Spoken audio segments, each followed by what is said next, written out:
All right, over to you, Seema. Just give me a second. Okay, so welcome everyone to the FITBANKER Book Club. Really glad to see so many of you here today. So thank you very much for joining. So with FITBANKER, we those of you who know FITBANKER quite well, we always start off with an opening quote. And just give me a second because I just need to get rid of something on my screen. Here we go. Right, so it's a quote by Charlie Tremendous, and sorry guys, okay, here we go. You will be the same person in 5 years as you are today, except for the people you meet and the books you read. So I'm going to start off by just telling you a little bit, just giving you an introduction to myself, and then I'll ask Ronnie to just give a little intro of himself as well. So I'm Seema Kassan, and I facilitate the book club for FITBANKER. I'm also one of the coaches. I joined the FITBANKER family in earnest, I'm going to say, because I knew them beforehand, but in earnest probably in 2018, where we started to trek together. And then naturally, I then joined their 90-day FITBANKER program. I went on to lose quite a lot of weight during that time, sculpting my body. And then I went on to become a coach with them. During this time in my FITBANKER kind of world, there was a book club that was taking place, and it was amongst the coaches. And as I knew the FITBANKER family quite well, I requested that I joined. And it was at that time where we were reading a book called Return to Love. And it's probably a book that I probably would never have chosen myself to read on my own. But reading it in a group setting was just giving me so many different perspectives of it. So there was a much deeper understanding. And that was my first experience of a book club. So that gave me like that starting point of, right, okay, this is excellent. And then at the same time, I think Ronnie had put out there that he wanted to start a participants book club. And so then I started to get involved with that. And where that came from was that I in my head, I said to myself, I don't have time to read. But when you're in a group setting, you have that set time that you're going to dedicate to reading that book. And then you come along on a weekly basis and you get that deep level of understanding of the book. So that's where where I started to really enjoy like working with books, really getting a deeper understanding of it. And then early this year, we launched the very first FITBANKER book club, and we read a book called Ikigai. And it was just an amazing book club. It just opened up so much for me, for all the participants. So yeah, and that's kind of a short intro into me and how I got involved in book clubs. Over to you, Ronnie. All right, awesome. Thanks a lot, Seema.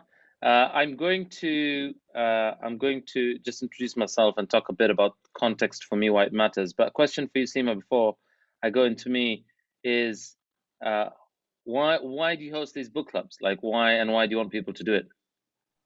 So for me, I want to be able to pass on the knowledge, right? And also, whilst I'm facilitating the book club, people come along and bring their own perspective on it. So I will have my own perspective on it.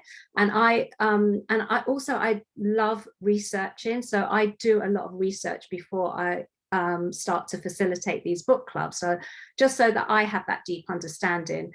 But then to hear someone else's perspective on it, which maybe I would not have thought of had I not facilitated the book club. So I guess it's a connection as well, the connection with people, and just, yeah, that's it really. All right, awesome.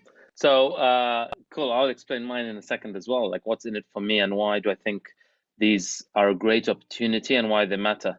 Well, hi everyone, and thanks all of you that joined. I can see a number of you, unless it's the connection at my end, have your cameras off, other than Nitesh. But if you can come on camera, it'll be great if you can come on, so that we can get a sense of who's who. And we have more people that are keen on joining, others who have messaged us, so hopefully they will join when they do. Got it, Miral, around connectivity. Anyone else that can come on, it'll be great to see you on. So I'm, of course, the founder of FITBANKER, and what I've realized inside of our mission to transform 1 billion lives, and our slogan that what we do is life transforming, we do want to, and we are committed to engaging humanity, engaging people, engaging participants, engaging our clients, engaging family, engaging friends, inside of optimizing their well-being at a body, at a mind, and at an intellect level. And when we do the FitBanker Challenge, when we do the treks, we definitely engage people at a physical level. We have people who join the FitBanker Challenge, and they do have certain aspects of exploring mental and emotional and spiritual growth. But there are some people who don't join the challenge because they think, hey, I'm already fit, or I'm working with another trainer, or I'm already lean or sorted, because they think that it's all about physical, and it isn't. And so for some people, an avenue for them to discover FitBanker, what we stand for and what we're committed to, is this new program, this new product, this new pillar, which is book clubs. And as Seema mentioned, it is our second one. Ikigai was absolutely amazing. I loved it till today. I'm contemplating certain powerful questions from that book, and we have a dog which we got, and we called him Ikigai, inside of that book club. But that said, I want to. I've been listening to this book, Think Like a Monk, and I found a lot of it so amazing and inspiring. A very easy read, very light, but at the same time, just yesterday, me and Seema were going over a particular paragraph. And I said, as we go over this paragraph, what she got and what I got, and what it was asking us to discover about our mind, had I read that on my own, I would have just quickly passed over that. And I would have not actually done the exercise that it's saying to look in your own life where you've experienced this emotion and go past where your brain stops you. I would have read that part, but not done an exercise around it. And by discussing it with Seema, we both got to pause and say, what's your example there? And like, what's my example? And it left me with what I would call an experiential discovery. And that's the distinction between just reading a book or joining what I would call a reading group, which is not what we're doing, but the book club as a book club come personal development program, because we're reading it now in our own space. And I'll be honest with you, with the last book club, I didn't get to read everything before the session, but that didn't make a difference. That didn't significantly shortchange me from getting the book, because we discussed the key points on the book club. And sometimes I caught up after it, sometimes I didn't. But the book club left me with what it left me with, which is the big part and intention of what that book is about. And it's left me that space exploring and questioning, like, what is my ikigai, which is my life purpose, my raison d'etre, my dharma. And it went on for 3.5 months, that one, I think. And it was great growth with the community that we had around us. And I got to know people, and I got to know my own dad, who was on the program. I got to hear parts of his past life, and his teens and his 20s, stuff I hadn't heard before, which was awesome to hear him share. I got to learn, my dad's sharing, he's read 300 or 400 books. Sanjay, I'm not sure if dad's with you, if he's tuning in, but let me know. But anyway, so, that's what was there for me. And as I've come to Zambia, something that I was really committed to, something I discovered, is that while I'm back home here, a lot of people here are engaged. When we meet up at socials, a lot of the socials are often some form of indulging in food or drink or alcohol, or not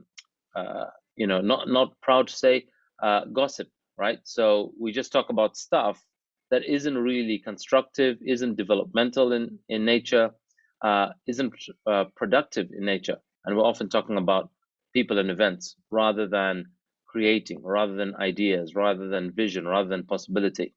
And so I thought having this on a Friday evening, and now Zambia's gone into a third lockdown, would be a great way to alter what people get up to on a Friday evening in the local community.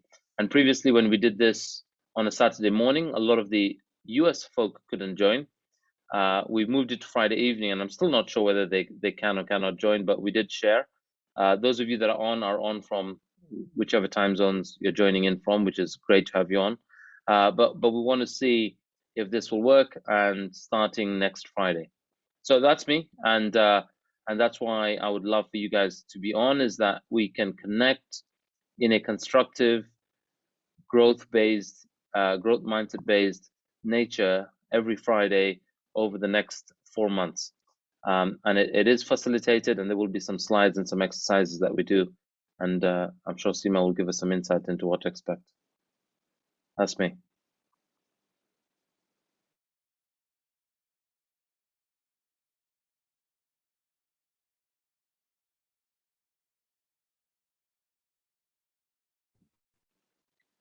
Seema, over to you. Yeah, sorry, I was just unmuting myself. Okay, perfect. Thank you, Ronnie. I didn't know that you didn't come in reading some of the book club, the Ikigai. Okay, so just want to start off with the intention of the book club. Just Ronnie's gone over some of the intention, especially around like the lockdown and so forth. But so the quality of our thoughts create the quality of our day and our life. And to study on our own allows us to move at our own pace. So study as a group allows us to grow exponentially as we learn from and contribute to others. All participants of the book club to be in discovery of new learning through reading and growing as a group. Through group discussions where contribution, connection, love, freedom, and being open to contribution is present, expanding leadership and exploring new concepts and ideas in an area of health and well-being at a body, mind, and intellect level. So that's just a little, that's the intentions of the book club. I'm going to go into next how the book club is going to work. And Ronnie's kind of said some of this stuff already, but so the book club will take place every Friday. Each session will last between an hour and 1 hour 25 minutes. When committing to the book club, we ask that you let us know if there are any sessions that you won't be able to attend beforehand, because that just supports us in facilitating and creating the value for the book club. Book club sessions will be recorded, and that's purely so that people that may not be able to make a certain week can catch up through the recording. However, if you have shared something sensitive and you wish to have it removed, then please let us know as soon as possible. The estimated time for the book club to run is approximately 4 to 5 months, with a break every 5 weeks. And how the book club works is it's a little bit different from maybe other book sessions that you may have been to. So what we ask is that you actually read the book prior to coming to the book club, and then we go into a deeper discussion on the topics.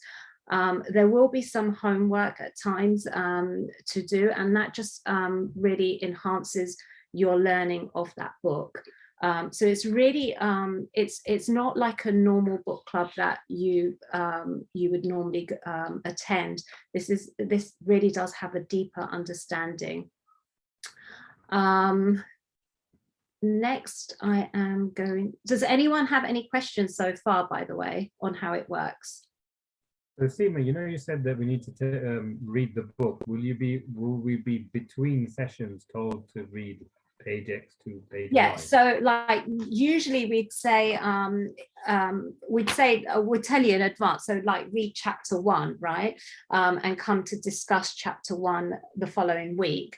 Now what happens in, say, week 2, we might discuss part of chapter 1 and then go back to the second part of it the following week. It just depends on the level of discussions that we have. We found an ikigai that we couldn't really give it like a like we couldn't really just say, okay, we'll cover a chapter each week, because it was just the level of deep discussions that we I guess it depends on each chapter. Some chapters need more discussion, some chapters need less. Yeah, so you kind of take it at the pace that the average, exactly, the overall group kind of is looking at. Exactly, and that's why we're kind of saying, okay, it can take, it's more likely to take 5 months to complete this book, if I'm honest, but we can't give a definitive date when it's going to finish. Yeah. Okay, brilliant. Thank you, Nitesh. Any other questions? Okay, so I'm going to move on. I see. I'm just acknowledging Semi has joined. Can I just check, Semi, is that the same as Shriti, who's been trying to join from Instagram? Not sure if that's the same.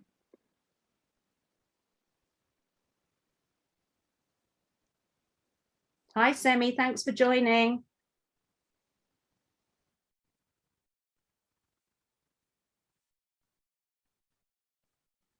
Okay, I'm going to continue. So this is a book that we'll be reading, Think Like a Monk by Jay Shetty. And I'm sure most of you actually know who Jay Shetty is, but just in case you don't. So Jay Shetty is an author, a former monk, and a purpose coach. He also hosts his own podcast on purpose. Jay's thrill-seeking ventures saw him suspended from school on multiple occasions, and whilst he was trying to find his identity. Some of this stuff is actually in his book, so I'm just kind of representing this. He lost 2 of his best friends when he was 16, and that led, the tragic events led him to reflect on what a blessing life was, and he wanted to find a deeper meaning, deeper purpose to life. So after meeting a monk at the age of 18, Jay started redefining success for himself.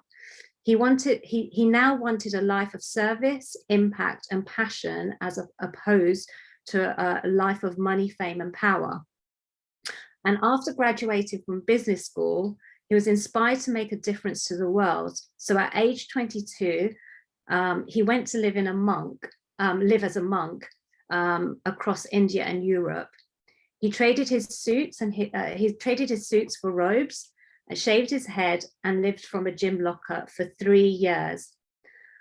He then eventually moved back to the UK, and he began giving talks to large companies, and that's where that's where he sort of started to share. Jay started to share. So that's a little bit about Jay Shetty. I'm just gonna play you a short intro into the actual book itself. Okay.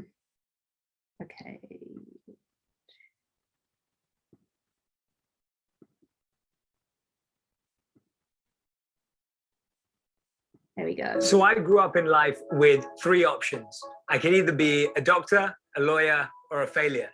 Those were literally the things that were available to me. And at the time that I got inspired to think like a monk for the first time in my life, when I was 18, I was dealing with all the natural pressures of life. What job are you going to have? How are you going to make money? Who are you going to date? Who are your friends going to be? What will my parents say? What will people think of me? These were all the natural pressures that I experienced. So I literally turned down my job offers, traded my suits for robes, traded my comfy bed for sleeping on the floor, and traded my, what I thought, very fashionable closet for having 2 sets of robes. So now my life had completely changed. I was living out of a gym locker. It was truly a different experience.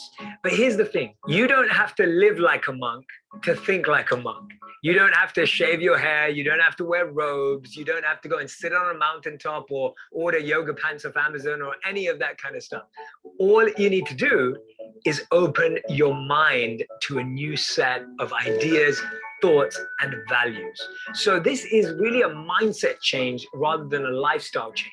I believe that the wisdom in this book is completely universal and timeless and applicable to each and every single one of us. The book shares practices and techniques and tools that monks live by that anyone and everyone can put into practice right now, starting today. So here's the way I look at it.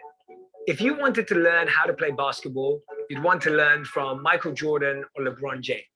If you want to know about business, maybe you'd go to Jeff Bezos or Warren Buffett. If you wanted to learn about tennis, you'd probably go to Roger Federer. But what if you wanted to master the mind? You'd have to go to monks, because monks scientifically have the happiest, calmest, and most focused brains on the planet of any human. Now, all of us live in our minds.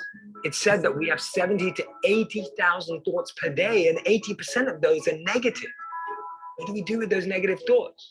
Thinking like a monk helps us reflect, clarify, and make decisions with ease. It helps us remove the fears that are blocking us, reduce the anxiety and the pressure, and actually start creating a life that we find passionate and that we find purposeful.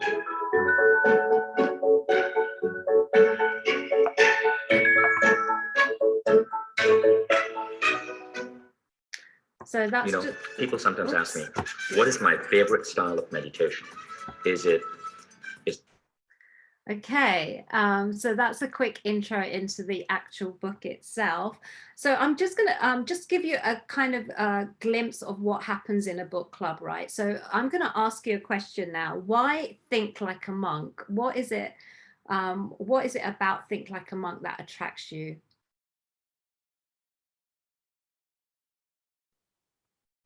I know a lot of you have got your cameras off, but it'd be great if you can participate. You can raise your digital hand or just come on. I think Jay Shetty has become somebody, you know, he's become quite famous for giving quite insightful ways of living a more purposeful life, and brought that to the masses. You know, something that was he's kind of commonalized it as in a way. So he's taken it and he's used his own style to do that. So it's not unapproachable. Yeah. It's not unattainable. It's not you know, oh, right, you've got to be a saint to do this, or you've got to give up. It's how do you integrate this into your daily life as whatever you may be, whether you're a banker, whether you're a mother, whether you're you know, whatever you are, you know, you can find a way of integrating, I guess, self-consciousness and self-awareness into anything. And the sorry, Nitesh, to just cut you there. Like, but what does the term "think like a monk" mean to you?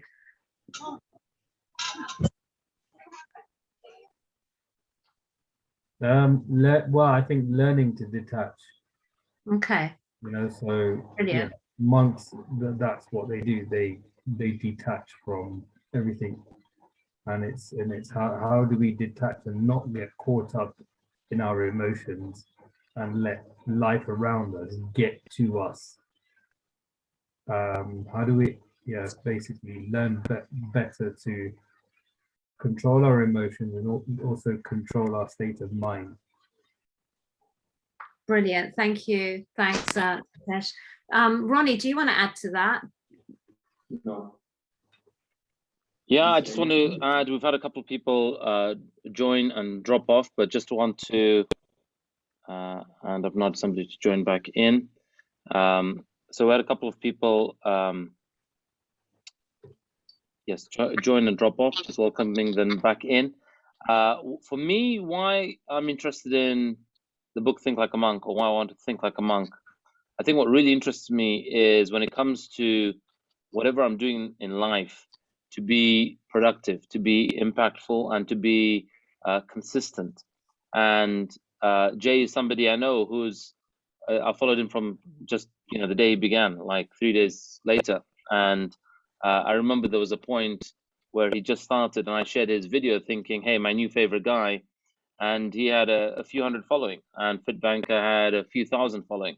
And I thought that I was doing him a favor. And this guy has gone on to read a book a day. He's created content. He puts out, at some point he was doing 10 pieces of content a day. He's now doing, if I'm not mistaken, he's doing about 30, he's probably doing over 30 to 40 pieces of content a day. And he's been consistent. And he's managed his mental well-being through the process. He's managed, his personal life. He's managed a whole host of things. And he's also gone through discovering what worked and what didn't work commercially. And I know some of his earlier ventures where he tried to do something commercially and it didn't work. And today the guy has just one of his ventures is the Genius Book Club, not Genius Book Club, the Genius Club or group or whatever it's called on Facebook. And there's like 10,000 people there that participate in his weekly meditation and content. And that's a massive revenue generator. And so from a monk's perspective, what I'm really impressed by, inspired by, is how is he consistently able to do that? And whether we are CEOs of companies, whether we are bankers, whether we are content creators, whether we are photographers, whether we are in the construction industry, we want to show up in whatever we're doing, or whether as in a family, as a mom, as a sister, as a grandmom, as a dad, we want to show up consistently in what we stand for and be less impacted by things like mood swings, emotional volatility. And that's what I would love to get from thinking like a monk. That's what I'd love to understand, how to make better decision making, right? How to not be disempowered by other people's opinions, thoughts, concerns, or perceptions of me, right? So that's one of the big reasons why I want to learn how to think like a monk. Brilliant, thank you. Thanks, Mark, for joining. Did you want to say something, Mark?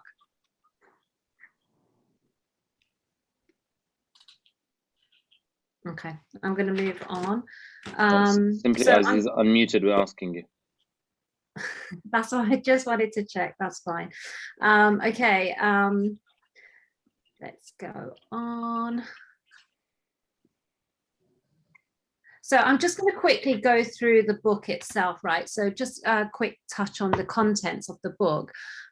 So I'm not sure if you can see my screen very clear, but the book itself is in 3 parts. The first part speaks about identity, negativity, fear, and intention. And as a coaching body, we've, as a coaching, book club, we've actually been through all 4 of these so far. And I can tell you it's just completely amazing. Part 2 is about growth, purpose, routine, the mind, and the ego. And definitely we've covered some of this, and each of us have definitely started to change things in our life. And then part 3 is gratitude, relationship, and service. So that's basically the contents of the book. What I'm going to next do is kind of take you through how the book club kind of generally works. Now, I said at the beginning, you generally come and you would read the book beforehand, so the chapter beforehand, and then we would have the deep discussion on it. But as today, you've, some of you don't actually have the book. I've just copied snippets of the book. But also I just wanted to say, so the first bit is one of the things that we're going to discuss in the book is fear. And one of the opening quotes he says is, fear does not prevent death, it prevents life. That's a quote by Buddha.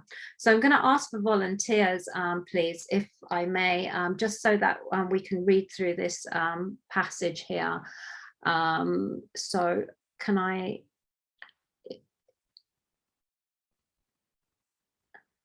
Anyone? Yeah, I can read. Thank you, Nitesh. I am sitting cross-legged on the floor of a cold basement room in the monastery with 20 or so other monks. I've been at the ashram for only a couple of months. Gauranga Das has just discussed the scene in the Gita when Arjun, the hero, is overcome by fear. It turns out that Arjun's fear makes him pause instead of charging directly into battle. He's devastated that so many people he loves will die that day. The fear and anguish lead him to question his actions for the first time. Doing so provokes him into a long conversation about human morals, spirituality, and how life works according to Krishna, who is his charioteer. When Gauranga Das concludes his lecture, he asks us to close our eyes, then directs us to relieve the fear from our past. Not just imagine it, but feel it in our bodies. All the sights, sounds, and smells of that experience. He tells us that it's important that we not choose something minor, such as a first day at school or learning to swim, unless those experiences were truly terrifying, but something significant. He wants us to uncover, accept, and create a new relationship with our deepest fears. Would you mind carrying on? Can you actually read that? I'm not sure if you can see that properly. That's quite,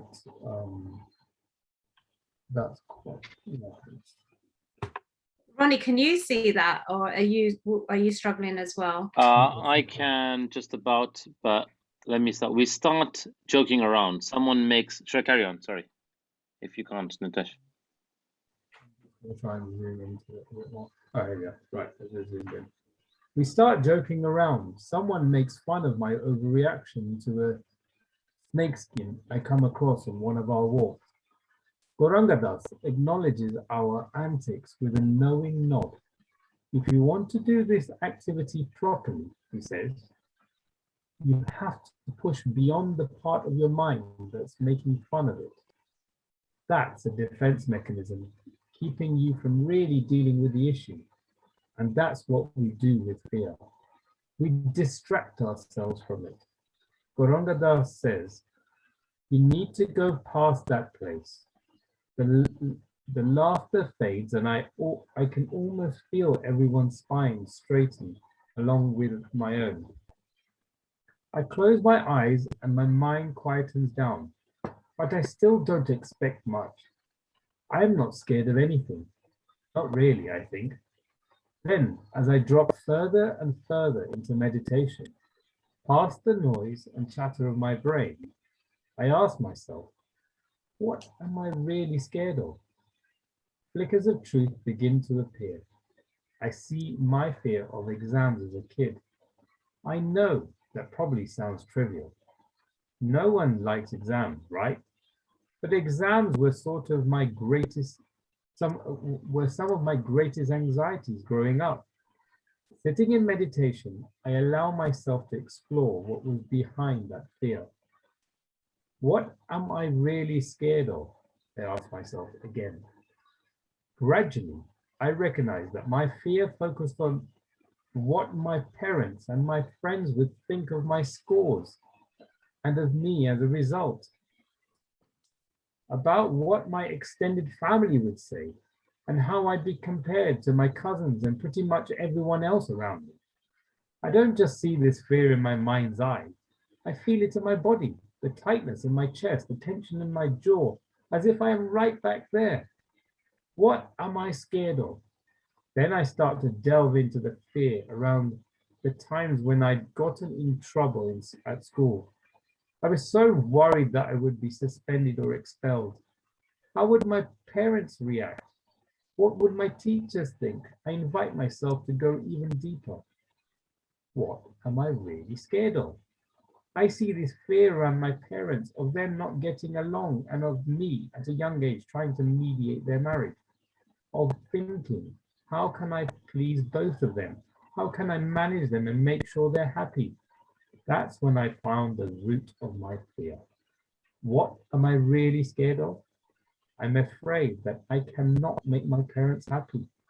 As soon as I hit that revelation, I know I've reached the true fear behind all of the other fears. It is a full body aha moment, like I sank deeper and deeper underwater, pressure mounting against my chest, increasingly desperate to breathe. And when that realization hit me, my head popped up and I gasped for air. Thanks, Nitesh. That's brilliant. So my question to everyone is, can you think of a fear that you have that you can maybe trace back to your childhood? And whilst you're thinking about that, I'm just going to kind of go through, and Ronnie did say this at the beginning. So Ronnie and I did this exercise on each other yesterday, and quite a few things came up, right? So one of the things was he says to me, Seema, why are you so why do you not like sharing? And that triggers me, right? So I'm like, what do you mean I don't like sharing? I do share. Like, I'm thinking in my head, I share quite a lot. And then I really start questioning it, right? So what is it about sharing that I know that I have got better at it, but what is it about sharing that I really holds me back? And at first I thought it was just a dislike, and then I kind of thought, okay, is it about looking bad or looking good? You know, like, I don't want people to know much about me. So then I really start digging deeper, digging deeper. And what I trace it back to is that when I was 17 years old, which was probably, it was around about it was in the 80s, right? And in those days, my brother got divorced. And in those days, divorce was unheard of, especially in a small community that I come from. And there was a lot of drama around how the divorce happened. And at that point, I decided that this is like major drama. This has brought shame to the family. I'm never going to bring shame to the family. And how I made sure that I never brought shame to the family was, if I didn't share, then no one would know anything about me. And therefore there was no way that I was going to bring shame to the family. And therefore I stopped sharing myself. And what I discovered over time, I saw that played out in a lot of held me back in a lot of ways. So it held me back in my career, with relationships, with friends. Like, I have had friends saying to me, you keep everything very close to your chest. And that's just from doing this exercise, and that's from me and Ronnie chatting yesterday. And Ronnie, I'm going to ask you to share your fear. All right, awesome, guys. I'm going to ask you, those of you that can come on camera, we do want you to share here and think about it. So this is the part I was saying at the start. And for those of you, just for context, in case you joined late, like or midway, Mark or the others who joined and dropped off, what we shared, the screens we shared, is not what we're going to be doing on the book club. So remember, this is not a reading group. I'm just creating that context so people don't think that this is how it's going to be. But if you've read that in your own space, you will come on the call and we will share what we got from that, or we will do an exercise around that. Sometimes we might have an excerpt, like a paragraph or a chapter or a quote, where we want to specifically point that out and have people look at it. So on that point, mine was, as I looked at that, I was like, what's one of my earliest fears, or that's been a significant fear? And there were two incidents very similar that happened, and generally we think these things have kind of recurring themes. We keep finding more evidence where these happen. And for me, I was about 10 or 11, and I'm in Kitwe, I'm riding a bicycle. I've just learned how to bike, or I'm new to riding a bike, and I'm riding it in town center on a weekend. And the way the towns in Kitwe and Zambia work is, on the weekend, all the shops close down. It's like a ghost town. It's empty. Everyone drives back into the residential areas.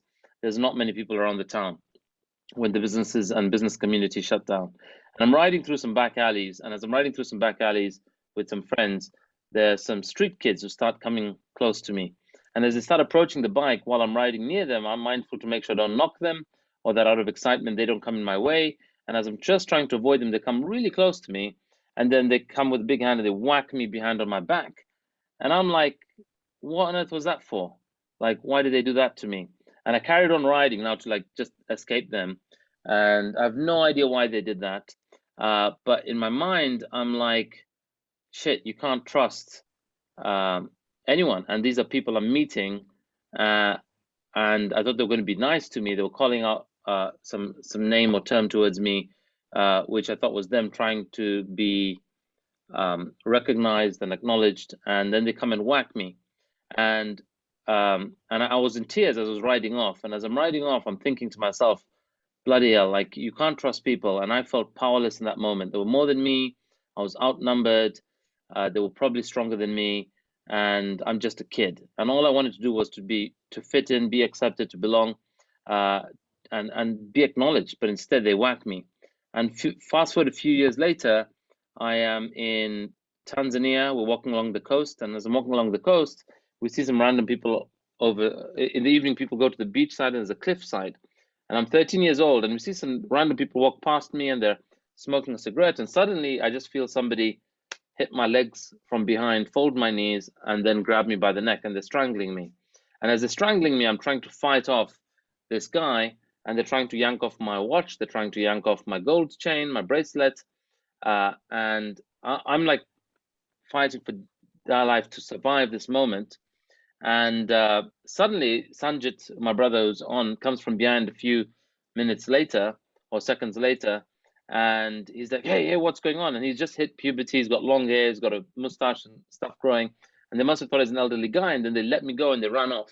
And at that moment, there's my cousin who was one cliff above me, and he equally got attacked. It was an organized attack on us, and he got attacked, strangled, thrown in the cactus, and stuff stolen. And I remember thinking, like, I'm powerless here. I'm outnumbered. I can't do anything. And that was my fear that I have, is that I'm powerless here.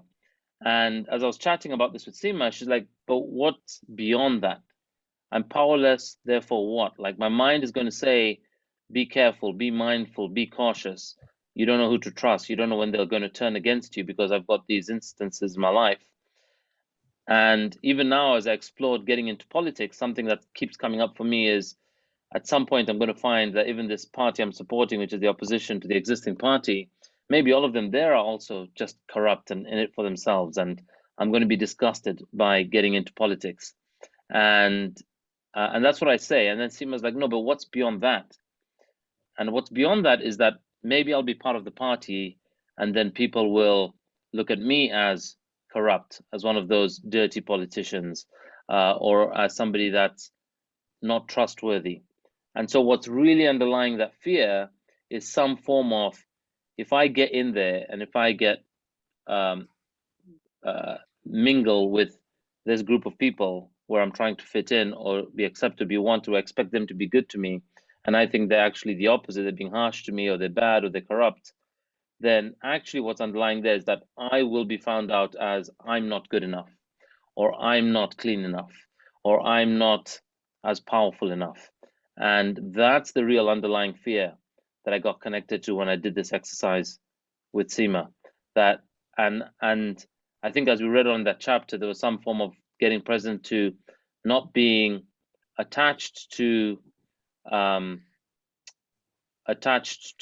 like I could give up being attached to being liked, or I could give up being attached to that I have to look clean, or I have to be good, or I have to be accepted to carry on doing what I'm doing. So that's what we got beyond that exercise. So anyone else that would love to share any of theirs, would love to hear from you. But that was me. You had a message from Mark. I don't know if you've read that. I think I read that, and that's the same thing. That's the same thing. If I create my podcast, I'm like, I'm not yet ready. Like, I'm not yet big enough. I'm not yet got a big enough following. I don't yet have a solid methodology. I don't have like in whatever I want to be thing. Mark, by the way, congrats. Mark did a TED talk that went on today. He's now TEDx speaker. So congrats, Mark, and pleasure to have you here. And when I think of myself doing a TED talk, I'm like, Nah, but like, who wants to hear me? Like, what powerful message have I got? So there's some kind of I'm not good enough, some kind of imposter syndrome going on there, which is also there if I get into politics, if I get into whatever it is. So that's that same fear that's there, connected to the experiences I shared. Hey, Mark. There we Joe, are. thank you. I mean, I think it's interesting to explore that, right? Because like you're the sort of de facto leader here, Ronnie, and it's really useful for you to share a current and live fear. And I think anybody else listening to this would be going, well, that's ridiculous. You know what I mean? You transform lives across however many continents, you know, and kind of a mates with Jay Shetty. So like, at what point would you need to just do it? Put your hands up here, raise your hands. If you think Ronnie should just create a concept for a podcast and reach out today to Jay Shetty to have him be the first guest. Yes. Look, all the cameras are going on. Right. Yay! There you Right. So being in that support and others listening for you, is there still a reason for you not to do that, Ronnie? Yeah, You're the reason not to do that is obviously I don't have my podcast ready, platform launched, name sorted, blah blah blah. He would be, when I do launch it, he will be somebody I would reach out to. But yeah, as an example, knowing and having had prior conversations with him about different stuff, I might call him, depending on this book club and how many we have. I would invite him to see if he can join in on a session. And again, I don't know if he would, but you know, he has If you he don't, has been supportive in many ways. Sorry, say that, Nitin? Yeah. I said, if you don't ask, you won't know. Yeah, exactly. No, I would invite him to. Mural's, the thing is, Coach Mural is turning on me now. The thing is, just hang on a second, right? If you were to like write out a paragraph on a piece of paper around the concept and a provisional title of your podcast, say, this is my vision, this is the title, these are the types of speakers I want, and I want you to be the first speaker. Do you agree? I'm at 0 followers now because I haven't started. And just ask him with that, could you do that? Because if he said yes, that would just get you fucking, excuse me, so on fire, motoring. Maybe, but no, I would love to have, if I'm doing a podcast, what's there for me is have a clear pipeline and theme of what we're putting there. So I will ask him. So the answer is yes, I would ask him once I'm going that direction, but I don't want to, I'm not going to just like off the cuff reach out to him now or anyone to do that till I've got clarity. And there are a number of other speakers, and there are a number of impromptu interviews I've done and work with other people. And what comes up for me is I'd love to get clarity on what are people going to my podcast for? What is the theme? Yeah. And so, as an example, a thought that comes to mind is, I don't want to digress on the podcast, but you know, I would want to pick on a particular theme so that those speakers are committed to a particular, they fit into a particular area or field. So, but Mark, are you going to share your fear? I saw on there was a podcast series on BBC Asian Network regarding this topic in terms of podcasts, how to create them, what to go and what's the important key things. And it was really insightful to kind of learn from other podcasters, you know, how that was structured and how, you know, and as you said, you need to be unique. You need to have something that you really bring, and you have to decide what you want to bring to the table before deciding who then is worthy to be on there. Exactly. So if you, I don't digress on the point, but anyway, yes, but definitely something we can take on. Okay, so moving on. Sorry about that. I apologize because I have a surgery starting in 10 minutes. So I just want to really finish off. So that's kind of what the book club entails, right? So We've been through the contents, we've been through how it works. So my invitation to you is, if you are interested in joining the book club, there is a registration link, which I'm just going to share in the group chat. And it'd be great to see all of you on there. Ronnie, do you want to have any say any closing words on that?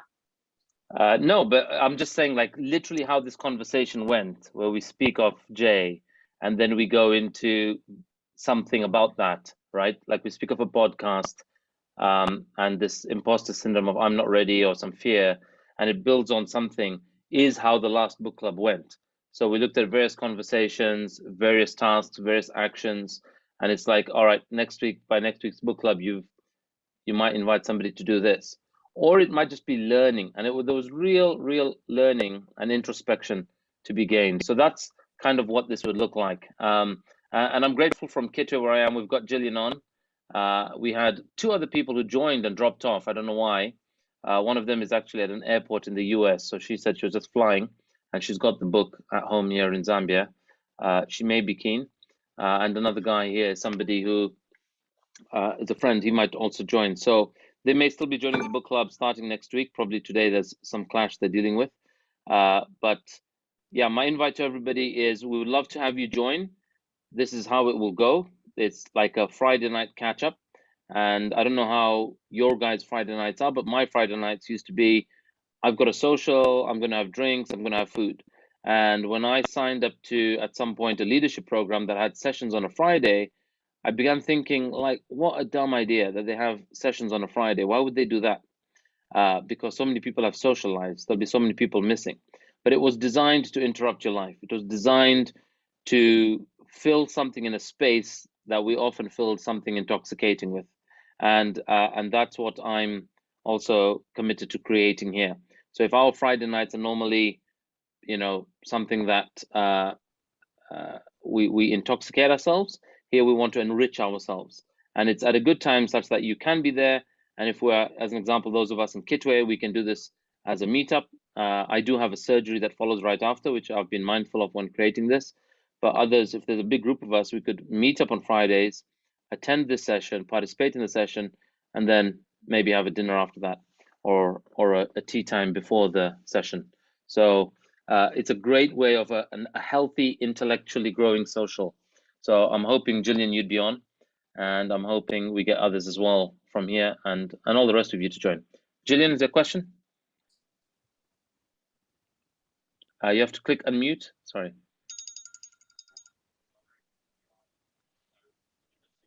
Hi. Hey, Gillian. Sorry, I'm new to all this Zoom thing, so I'm just learning how it actually works. But yes, it's very interesting, this whole book club and how everyone is responding and reacting and giving all their feedback. It's really good to see. So I just wanted to say, yeah, that it's amazing, and we can talk about our fears, because you said something earlier that really struck a chord, Ronnie. But yeah, no, it's a great thing, and I'm on, but the only problem is, how do you, first of all, the last question is, how do you get the book? So right a really now, dumb question? Yeah, no. So right now, what it is, Gillian, is in Zambia. I've checked the stores in Kitwe; they don't have it. I saw them in Lusaka when we were there together, and I should have bought 4 or 5 copies then, and I didn't. So the answer is we can get it from Lusaka, and somebody can bring it down next week. Okay. That's option 1. Number 2 is Lovely. I have the Audible version, so you just download it on your phone. You listen to chapter 1, and that's all we have to do before next week. It will be literally 5 to 7 minutes to listen to it, and once you've heard it, we're ready for the session next week. And the third option is Kindle. We can download a PDF version on our equivalent to a PDF version on an app on our phone called Kindle, and we can read that like a book off our phone or iPad or computer, and we just have to read it before the session. Okay, super. I might have to have a lesson or two to try and organize. Yeah, all I'm that, happy to support you through that. It's around the corner, so thank you so much. Thank you, everyone, for being great. on. Thank you. Thank you everyone for being on. If you do have any further questions, please do reach out to either Ronnie or myself. Happy to answer any questions. And if you would like to go ahead and register, I've just put the bit.ly link in the chat as well. Perfect. Thank you guys so much for joining. Okay, Seema, I'm going to share Thank this you very much, recording Seema. on the WhatsApp group, and we can also just share that link on the WhatsApp group. And you know, you can take note of the names here if we want to directly DM them this link, just in case, because you lose that link once we close the Zoom. So depending on what Can you put device me you on the join from. WhatsApp group, Ronnie, because I'm not on there. Sure, I'll add you to the WhatsApp group. Thanks. Just so you guys know, the Thanks. WhatsApp group is for you to just declare your interest to be on, and once you're on the group, then once the book club starts by week 2, we're going to remove anyone that hasn't committed by signing up to the monthly subscription. So we're estimating this will take between 3 to 3.5 months to complete. So before Christmas, we should be thinking like a monk. Right. Brilliant. Perfect. All right, I've added Thanks a Gillian. lot. All right, thanks everyone for being on, Okay. and thanks Seema for hosting super. this. All right, You're guys, welcome. bye for now. Everyone, bye. Thanks so much. Bye. Bye. Okay, bye.